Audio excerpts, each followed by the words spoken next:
Bonjour à tous et bienvenue pour ce troisième épisode de Syndrome OC Video News. Au sommaire de l'édition, on va vous parler du nouveau 3D Mark Vantage qui est sorti la semaine dernière, d'un test sur les Core 2 Duo série E8000 Intel, d'un kit de 2x2 Go de DDR2 Shentek, les Apogee GT, d'une nouvelle architecture chez AMD et d'une éventuelle 9900 GTX.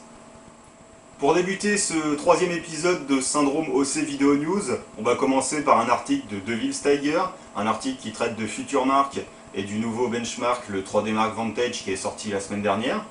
Dans cet article, vous allez retrouver un historique complet de FutureMark et de ses anciens benchmarks, une présentation du 3D Mark Vantage bien évidemment, la configuration minimale pour faire tourner Vantage, donc je vous donnais la configuration requise dans le premier épisode de Syndrome OC Video News. Là je vous livre la configuration donc minimale.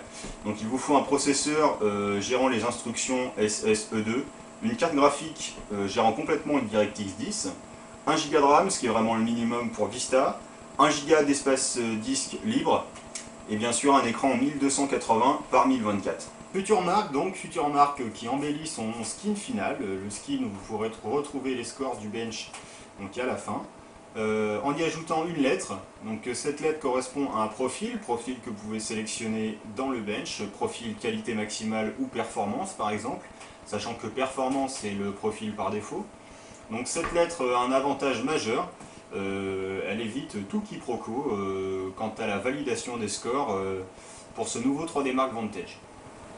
Donc dans cet article également, un protocole de test très détaillé sur une configuration testée sous 3D Mark Vantage. Donc cette configuration a été testée d'origine, puis overclockée. Toutes ces données ont été retranscrites sous forme de graphique. Donc allez faire un tour sur syndromeoc.net, vous pourrez comparer par vous-même les scores obtenus sur 3D Mark Vantage. Quant à nous, la conclusion qu'on en tire, c'est que ce nouveau Vantage est mitigé si vous voulez. On n'a pas très bien compris l'utilisation du DirectX 10 et donc de Vista par la même occasion, puisque par rapport au DirectX 9 on n'a pas vraiment d'avancée spectaculaire au niveau graphique. Par contre en revanche ce nouveau Vantage fait très bien son travail en ce qui concerne le test des cartes graphiques. La série E8000 maintenant, les Core 2 Duo E8000 de chez Intel, un article réalisé par URSS, dans lequel vous allez retrouver un test de nos confrères de chez TT Hardware, donc qui mettent en comparatif la série E8000 qui comporte les processeurs E8200, E8300, E8400 et E8500, et dans lequel donc, vous pourrez découvrir que ces processeurs gravés en 45 nanomètres sont encore une très bonne série de chez Intel, puisque n'importe lequel de ces processeurs est capable d'atteindre les 4 GHz, avec plus de facilité pour les E8400, E8500, mais tous les processeurs de la gamme sont capables d'atteindre 4 GHz et plus, de façon stable. Donc si vous souhaitez acquérir un nouveau Core 2 en 45 nanomètres, je vous conseille très fortement cette série des E8000. Donc parlons de Shentek maintenant, Shentek qui sort un kit 2x2 Go en DDR2, un article réalisé par Flavius. Donc des kits 2x2 Go de DDR2 nommés Apogee GT 1200 et Apogee GT 1150, respectivement cadencés en 600 MHz et 575 MHz, en K5, donc en 55515. Un kit donc, qui fait partie du haut de gamme de DDR2.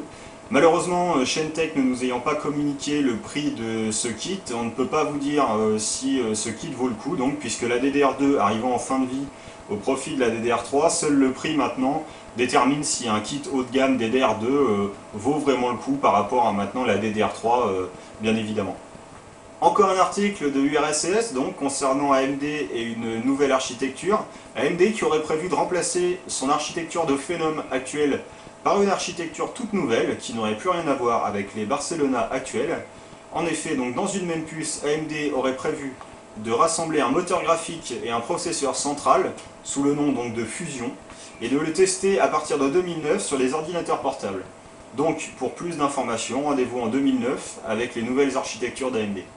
La semaine dernière, sur le site Syndrome OC, vous pouviez lire une rumeur concernant une potentielle 9900 GTX.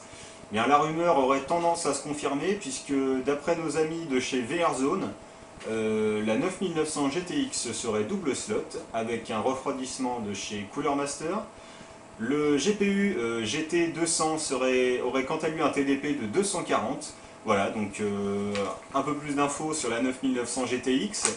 On verra bien si Nvidia la sortira face aux séries E4000 de chez AMD qui devraient sortir d'ici à la fin d'année. Donc pour terminer, je vous conseille fortement d'aller faire un tour sur syndromeoc.net pour lire la news concernant les 8800 GT qui vont être nommés en 9800 GT. Donc en effet, Nvidia va renommer ces 8800 GT en 9800 GT en surcadençant légèrement les fréquences, ce qui fait qu'en fait en achetant une 9800 GT, vous allez vous retrouver avec une 8800 GT overclockée. Donc le principe est déjà connu chez Nvidia.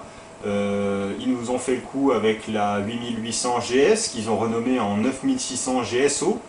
Donc faites attention, si vous achetez une 9800 GT, vous allez vous retrouver tout simplement avec une 8800 GT overclockée. Donc merci d'avoir suivi ce troisième épisode de Syndrome OC Video News. Comme d'habitude, je vous dis bonne semaine et à bientôt. Ciao.